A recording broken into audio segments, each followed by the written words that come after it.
Hello,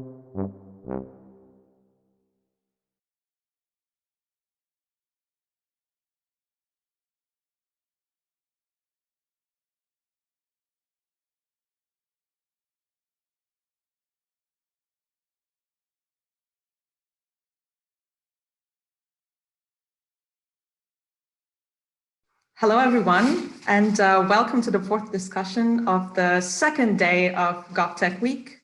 And today is all about rethinking public services and making them fit for a new digital world that we currently live in.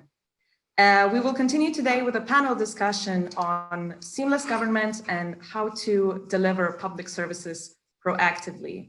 My name is Audronė Sadauskaitė. I am a researcher at Visionary Analytics. We are a private research institute. We're based in Vilnius, Lithuania. And there, together with my colleagues, I conduct research and evaluation to help public sector institutions design smarter public policies. Public sector digitalization is one of my research topics, so I'm very excited to get into today's discussion. First, allow me to very briefly unpack today's topic before I introduce our wonderful panelists.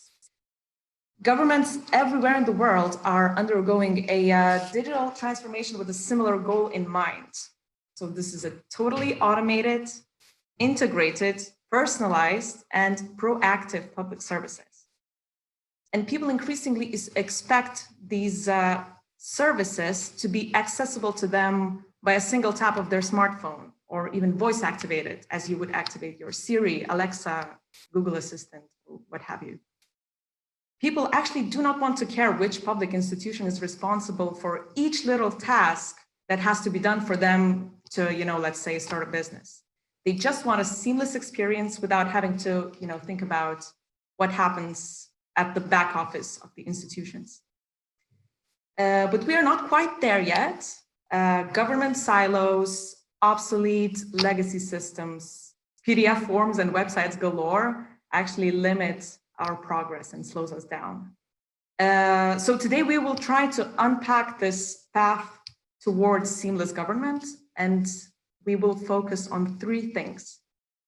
First of all, to get a baseline for our discussion, I will invite our panelists to briefly reflect on what is the gold standard for new generation digital services. And I think that today will be a wonderful opportunity for us to elevate our standards that we use when describing and when thinking about public services, and to see whether the idea of proactive public services is relevant when we describe this gold standard. The next key issue of today will be, how can we get to this gold standard? And for this, two key questions will be important. So first of all, what are the technological enablers for these proactive public services? And also, what are the other non-tech related success factors that enables a fast digital transformation of the public sector? Whether these success factors would be human resource, governance, legislation related, or whatever else. And here to discuss this with us today, we're very lucky to have 4 digital government ambassadors that will share their insights from working in or with governments. And allow me to introduce our first panelist, Colin Cook, Digital Director at the Scottish Government. And as a Director of Digital, Colin spearheads Scotland's efforts to reinvent public services for the digital age, among many other areas of his work. We're very happy to have you with us, Colin, and we're very excited to hear about Scotland's digital transformation. Hello, looking forward to it. Next up, we have Christo Vacher. I hope that I pronounced that at least somewhat correctly. So Christo is the Chief Technology Officer at the Estonian government. And Christo describes himself as an engineer by heart, but anyone who has heard him speak knows that he has a talent of translating extremely complex things into simple and easy to understand concepts. Christo, thank you very much for joining us today. Thank you. Next up, we have Frank Leyman. He's a manager of international relations at the Digital Transformation Office of the Belgian federal government, which is a part of a broader government organization called BOSSA. Within his role, Frank manages relations with the European Commission, OECD, and the World Bank. Frank is also an active member of numerous high-level groups of the same World Bank, OECD, and the European Commission, and all of them are related to e-governance, digital transformation, and similar topics. Frank, we're very glad to have you with us today. Hi, Adron. Greetings from Brussels. Next up, we have Bartosz Bliuj-Stodulski, who's the CEO of Laboratorium EE, which is a private research and development center located in Warsaw, Poland. And today Bartosz will be representing the private sector perspective, very much needed perspective in these discussions, and we're very happy to have you. And as far as we know, that your company has worked quite extensively with public sector clients to deliver various smart solutions enabling digital public services. Thank you for joining us today. Thank you very much also. Thank you for this opportunity to discuss these very crucial and interesting topics, at least to me personally. And let's just jump into the discussion with the first key issue, and let's set our baseline, discussing what is this gold standard for the next generation digital services. More specifically, I'd like to invite you to reflect, how did our expectations for digital services evolve in the past 5 or 10 years, and how central to this gold standard are proactive public services and seamless governance? And I'd like to invite Colin to kick off the discussion and share some thoughts with us. Thank you. It's sometimes difficult to talk about how things have evolved, because I think they've evolved at different times in different markets, and people are different, and expectations are different. And I think, over the last 6 months, maybe the dial has been shifted quite radically for more people, but we still always have to remember that there are a significant percentage of people in our societies that are uncomfortable or don't look forward to dealing with government through technology in the same way as maybe those of us on this discussion today do.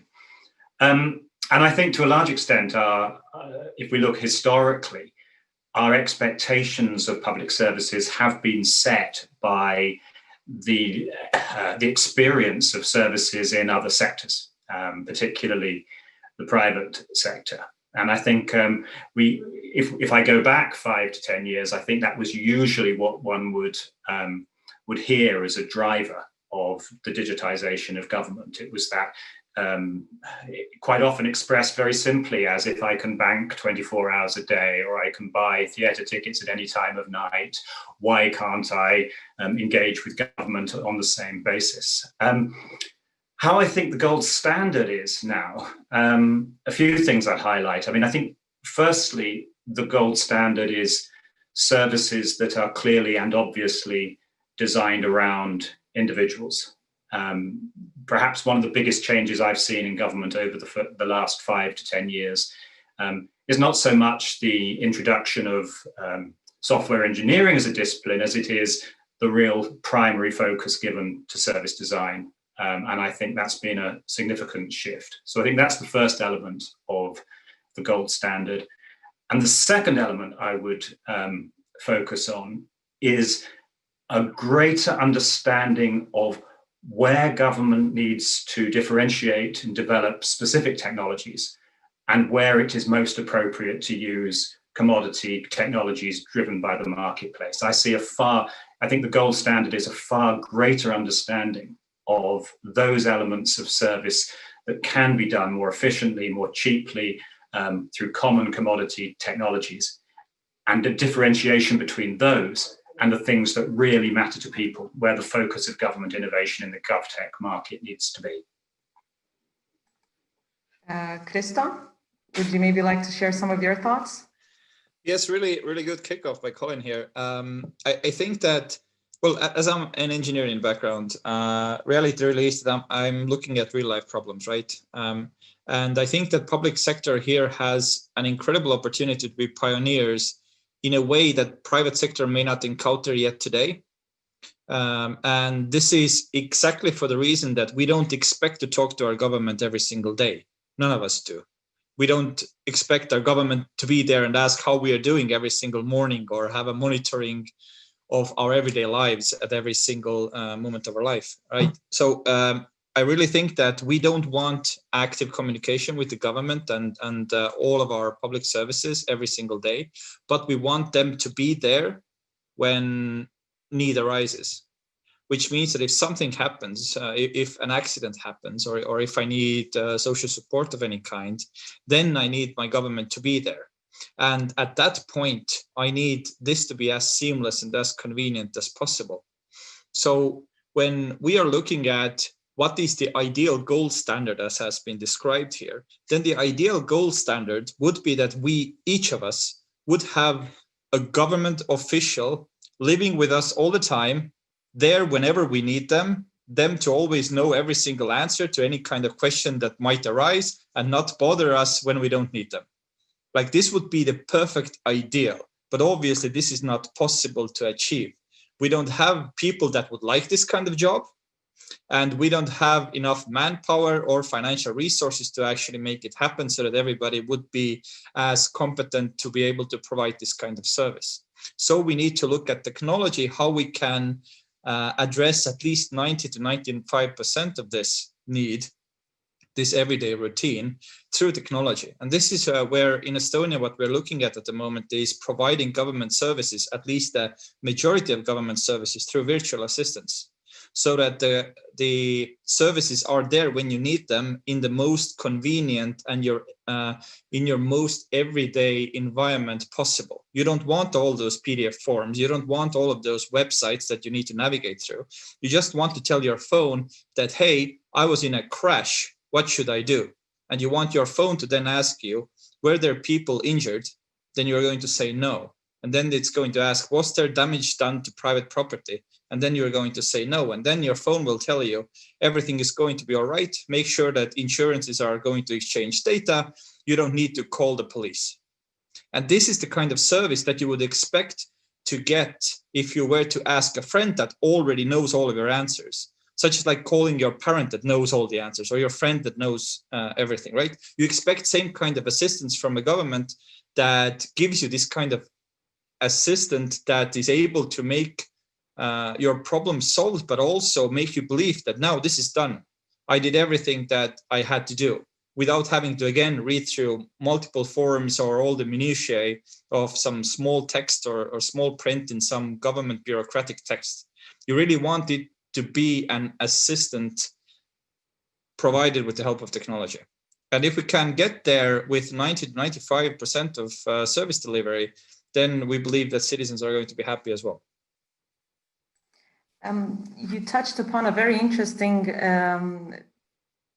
topic, which is not necessarily a topic, but a technological matter, which is the role of smartphones in delivery of these government services. And I know that Bartosz has had some very practical experience with designing such public services. And I just wanted to hear your reflections about whether there has been a shift towards more mobile first public services, whether governments have adopted this to a large extent, whether this is, let's say, the gold standard, or how far we are from it.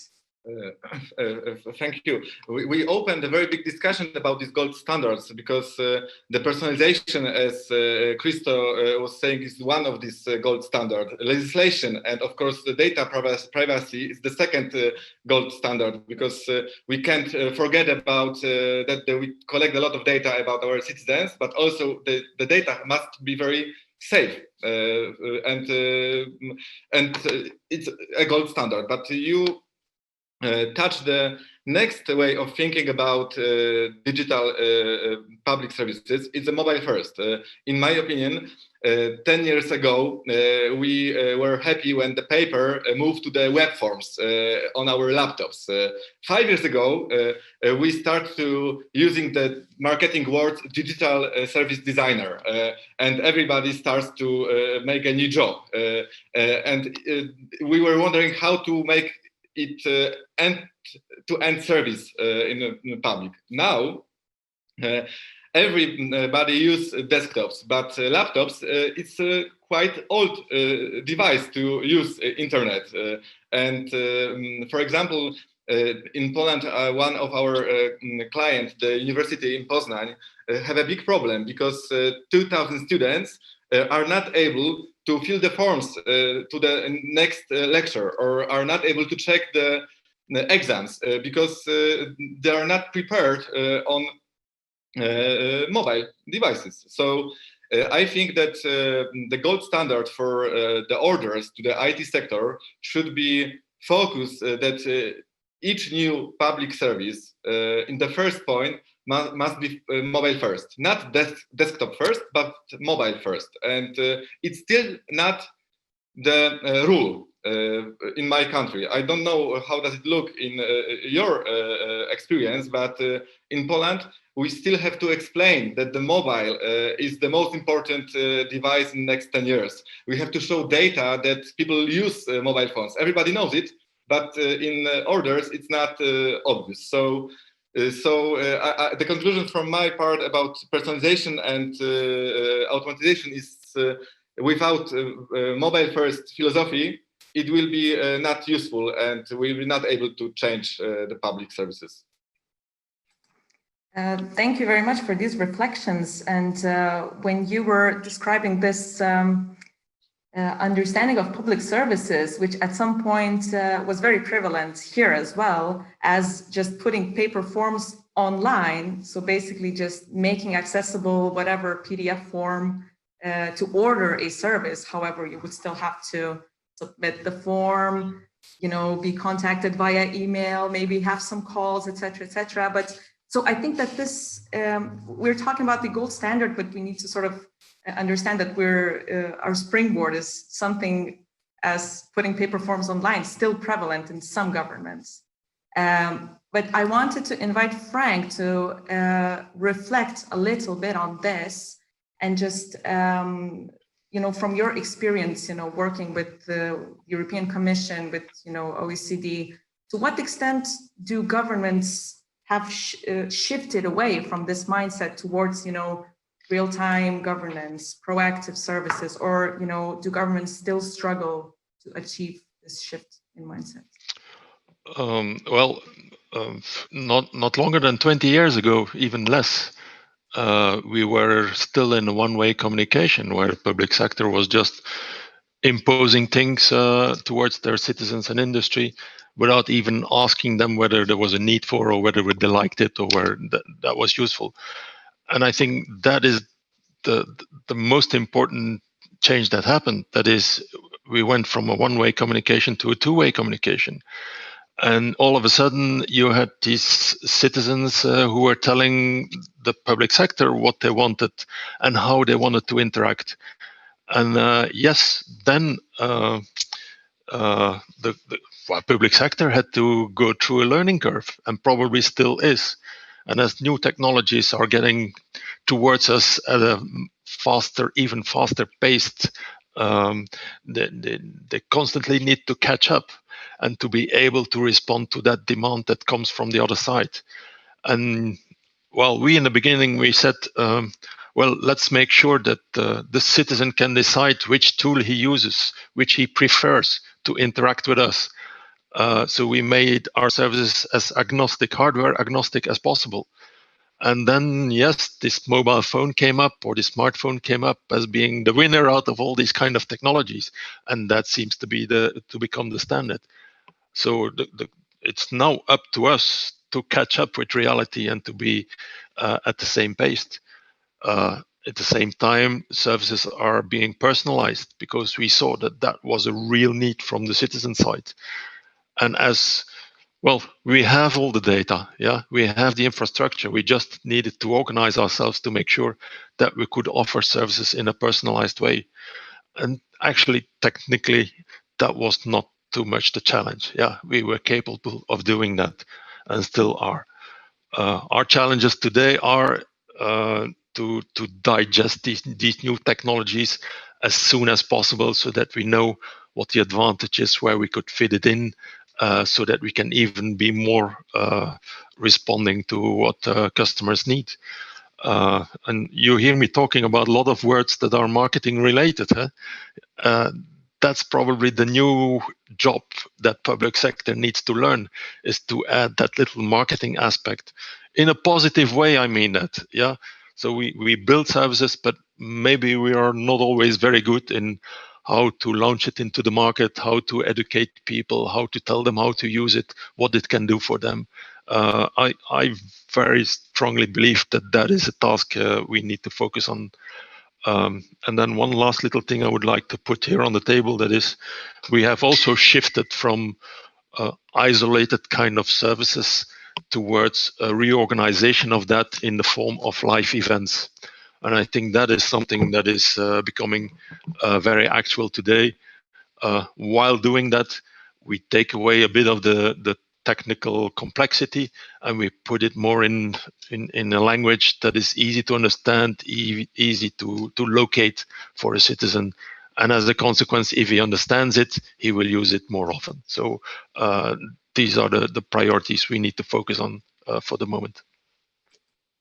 I think that you've touched upon a very, very important thing. And thank you very much for that. This is just the perfect segue into the next thing that I would want to invite you to reflect on, is the new technologies that would enable these personalized, live event focused, integrated, whatever, mobile first digital public services. And I think that both in Lithuania and probably elsewhere, we are no longer strangers to, such previously unknown and strange concepts such as, microservice architecture or, government cloud, which we are also developing here in Lithuania. So I wanted us to touch upon a little bit of these technical concepts without getting too technical about them, but I'd like to invite you to reflect upon what are the key technological enablers for such services. What have you tried to implement so far? What has worked? What hasn't? What do you plan to do in the future? And I'd like to invite Christo to kick us off here. Yes, pitching it to the CTO, right? Definitely. There are certain things, but I think to reflect back on earlier discussions here, is that it's never about technology. Technology is a means how to actually make these things happen. One of my favorite things is that we are like right now in 2020 and we are discussing like these new kind of technologies and how they could provide proactive service and more personalized services. But when we look like back down in the history, we already see like one of my favorite software guys, Melvin Conway, who said a Conways Law, and his Conways Law was that we need to make sure that we are flexible for change, which means that already in the 80s, it was already an idea that technology needs to be flexible, because we want to be flexible as governments, as a society, as people in our everyday lives. So we don't want rigid systems, which immediately in today's context obviously means cloud readiness in order to deal with scale. It also means microservices, and especially not just microservices, but event-driven and autonomous microservices, which means that we don't want governments that fail just because a single service fails.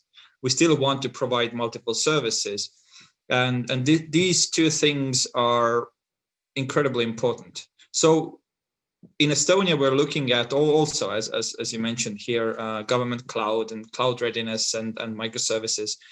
But it's all just because we want to be very flexible, and it's very important to be flexible or create the environments so that we can actually be flexible. And reflecting back to Conway's Law, and the reason why I really like his thoughts is that Conway's Law said that no matter the systems that we want to actually build, no matter the technology involved, it is a reflection of our everyday life and everyday communications, which means if we're designing systems, and the design of systems has also been mentioned here today already, if we're designing systems, then we should really be able to we should really be encouraged to look at how we are actually expecting systems to work in real life without technology, and then seeing how technology can automate those routines.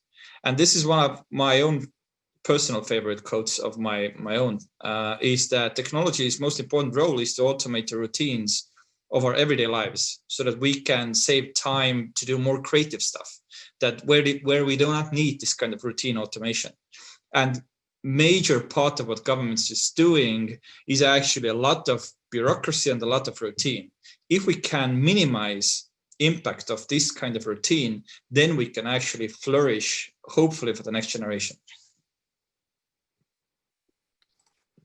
I think that this concept, this Conways Law, is an extremely important one, which puts very nicely into a couple of brief words what governments usually struggle with when designing various systems and services.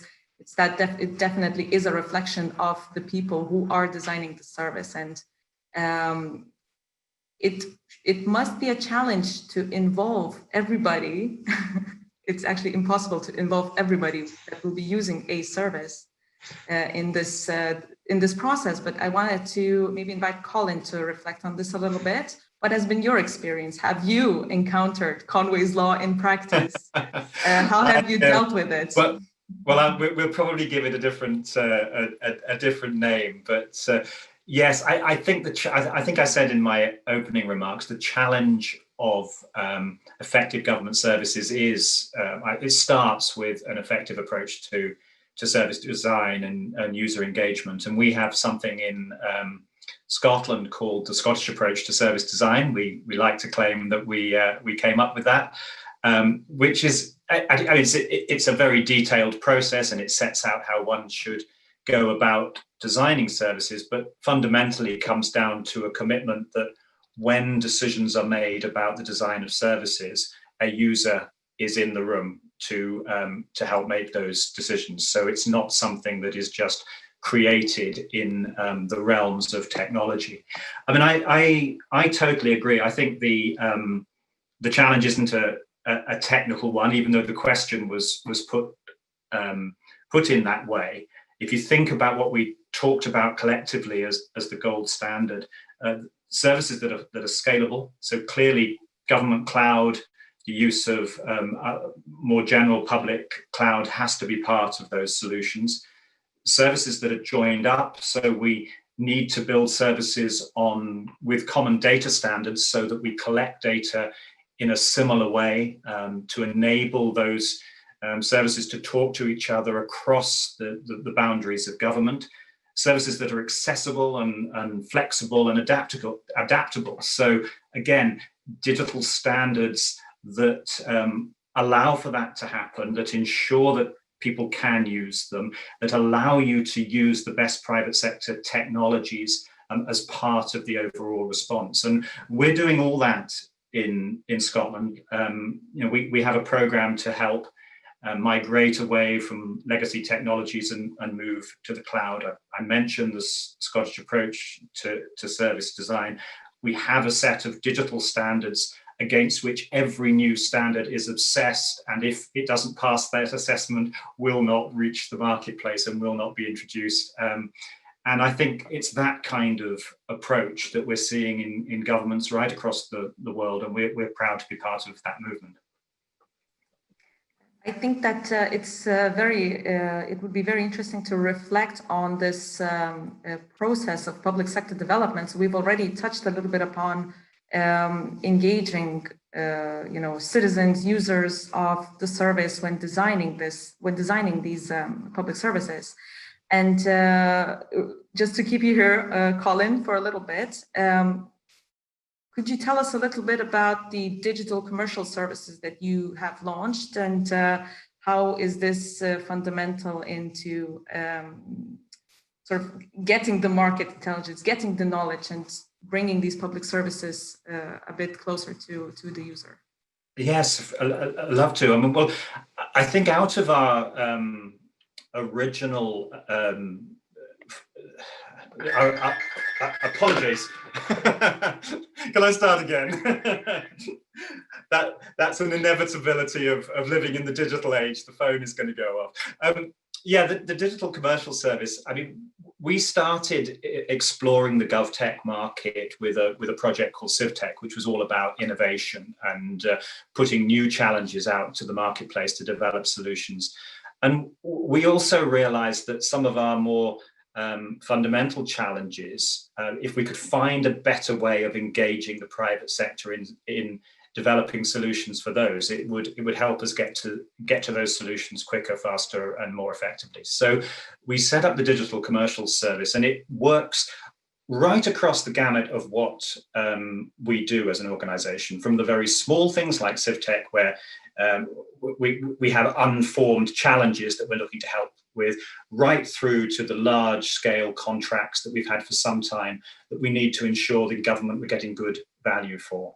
And it's about being braver and more engaging with the market at an earlier time. It's about understanding what's out there, having a much better sense of what the private sector is developing, what new opportunities there are, what new technologies might bring to government. So that constant scanning, if you like, of what's happening and having that intelligence within government.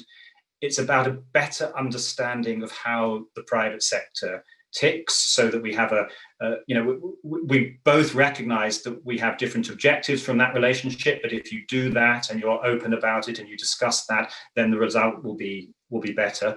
And it's about getting the private sector and expertise into the process earlier, getting away from the traditional approach to procurement where everything that we did was behind closed doors, and we having then made our mind up and drawn up a very detailed specification for what we wanted, we suddenly released it upon the marketplace, and replacing that with upfront engagement about what might be possible, about what kind of specifications could serve our purposes, and having that more engaged and open debate, not with a closed section of the market, but with everybody who could potentially have an interest in serving us. So the digital commercial services, yes, very much at the heart of our way forward. We don't think in Scotland that we can do everything that we need to do to digitize government, to improve services for people on our own. We have to do that in partnership, and the private sector is a key part of that. So I just wanted to invite our private sector representative, Bartosz, to contribute to this a little bit. Colin, you touched upon a very crucial thing in public service development, which is the possibly sometimes the lack of flexibility when designing these projects. Public procurement rules, they're very rigid, and we need to often find new ways of developing and improving these public services. And so just Bartosz, to very quickly reflect on your experience with designing these public sector, public services, and what has been the experience? What is the usual process of developing a public service? Do you pilot extensively? Do you, just a brief reflection from your side? My role is very special because I'm not the typical IT company, and I really try to educate my customers, clerks and administration that the agile methodology is much better than fixed price, that API is the gold standard to make some link data between digital services. But I want to say that, in my opinion, responsibility of the UX is too much on the IT, because we are not able to change the situation with the law is against the changes. And for me, this is the most forgotten part of UX, because we are talking about new technologies, we are talking about new service designers, we are talking about new possibilities. But we forgot that the law is much behind the new technologies. And for me, one of very sad, but also very good example is constructing industry in Poland. It's a little bit of shame, but we still use only papers to apply for the permission to build a new house or a skyscraper. And it's obvious that we can move it to the digital web forms, but we can't. Why? Because the law doesn't allow you to send these big papers with your projects via email. And it's so obvious to make it in on IT part, but it's not obvious about legislation. So my job is to describe these problems to my customers and start the research with the end users.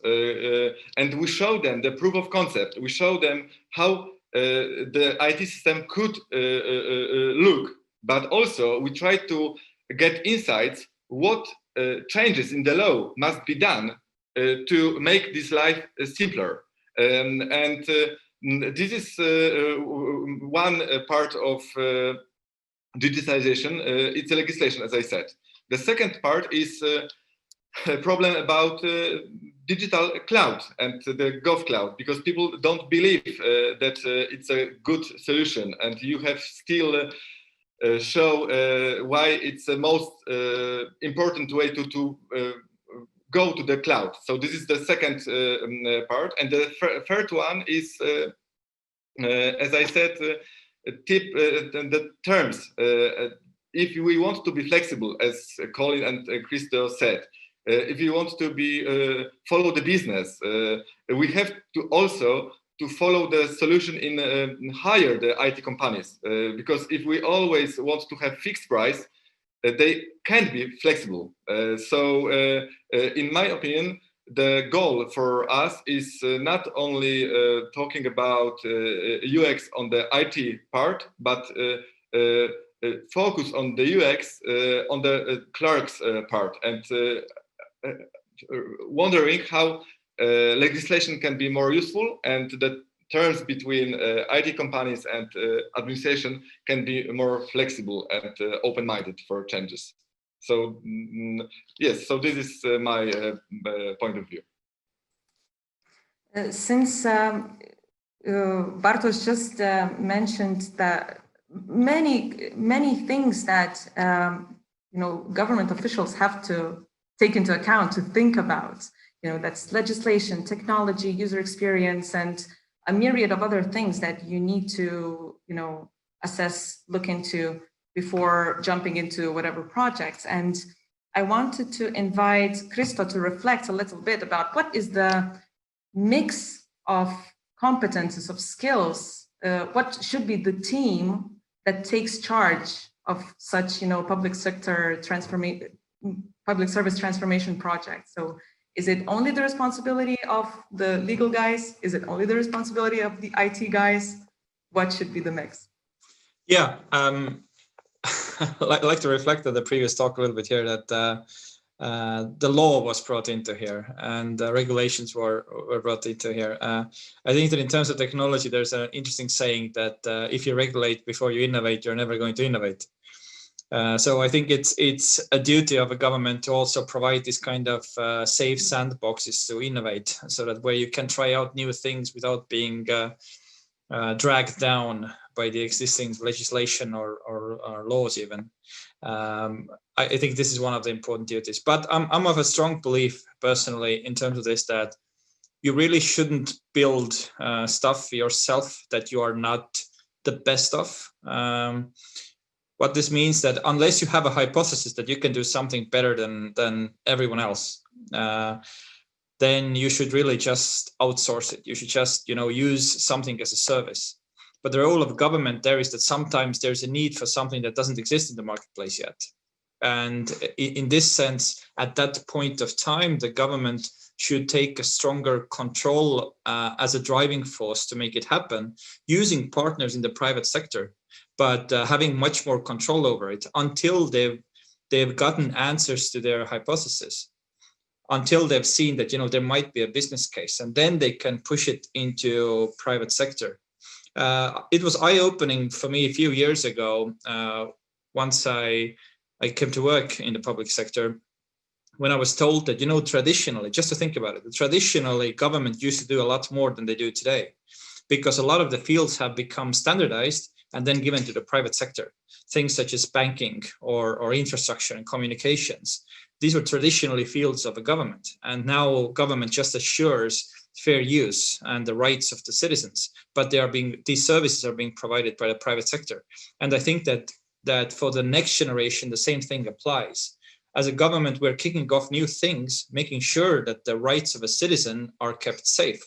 But at some point, we can give all of those services to the private sector as a partner in providing these and scaling these services up, because government itself is not going to scale these things up nationally at the enough level, or internationally even. So some of those services might end up being cross-border as an opportunity for the private sector. But last point from my own standpoint here is that it's also important for the government not to outsource something or push something in the private sector if the goal of the private sector is just to be a single provider of this kind of service. Unless private sector is willing and has a very clear goal to scale this up to sectors maybe beyond private or public sector for other service providers, so other private sector companies, then it shouldn't be outsourced, because then it's more expensive for the taxpayer. So if you want something to increase the quality and at the same time reduce the tax stress for the citizen, then you need to scale it up. But you need to scale it up with the help of private sector. So it's really going to be a lot about partnerships and being really honest with yourself before you start building something, that are you the best person to do it yourself, or do you need to involve the experts in other fields? A very interesting thing to bring into this discussion, I think, would be to discuss the role of political leadership and the role of governance in the digital realm. I'd like to invite Frank to reflect on this a little bit. To what extent these things are crucial in order to enable such processes, such partnerships, to just in general, to have a successful process of public service development? Well, it is clear that this kind of a role has changed in the last years. Yeah, governments used to control everything, build everything, keep everything in-house, and as a consequence, they were creating bottlenecks. Yeah, and as the demand from the citizens was getting more and more, putting more and more pressure on us, we had to shift strategies. The way we approached it in Belgium is probably a bit the same like what Estonia did. We have in our organization, I think about 2/3 of our staff that comes out of private sector. Yeah. Because we absolutely wanted to have a closer relationship with the industry. Industry needs us, we need industry. It's at the same level.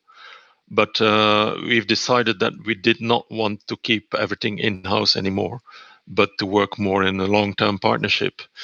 And for that, well, first of all, you need to start and understand each other's needs, which was not a given from the start. Industry sector had or still has to understand that you cannot just offer the same package or product or service to public sector like you do in private sector. The needs are different, and these needs they need to understand. Like we in public sector need to understand that a private sector needs to make profit, and that you need to give that room for them to be profitable, so that they can invest in research and come up with new things. So it's a really two-way communication also there. I think as a government nowadays, we are shifting more towards a concept where we want to offer some kind of a platform with a number of services that you can pick from the shelf or out of a menu, and it's up to the citizen or the industry to use it whenever they need it, in the format they need it, at the moment they need it. And we are more creating the environment so that society can function in the best possible way. Yeah, that's probably the best way to put it. And we go a little bit more in backstage make sure that everything works, that everything is safe, that the data that we keep from these people are secure, but that all the tools are there for them, for industry to function, to flourish, for citizens to function in society. So that's probably where our focus goes for the moment. I think that that's sort of brings us nicely back to the beginning, where we, have reflected how important it is to think about what the citizen needs from the government, and that the citizen, the user, is at the center of everything that we do. And just, to briefly wrap up on the gold standard of the public sector services that we've just discussed, that the citizens want personalized, life event focused, integrated services that are accessible to them when they need it at whatever medium they prefer. And we've actually discussed a little bit about how do we get there, how important partnerships are, how important it is for the government to have open channels of communication with businesses, with the citizens. And I think that that's the collaborative aspect of this is the sort of the recipe for success for these new generation services. And I think that our time has run out. I hope that you've enjoyed this discussion. I certainly enjoyed it and was inspired by the thoughts shared by our panelists. Once again, my sincere thanks go out to our digital leaders, Colin Cook, Krista Wacher, Frank Leyman, and Bartosz Bliuj-Stodulski. Many thanks for everyone who joined us today. We'll be looking forward to seeing you in our other panels. Thanks again to all of our panelists.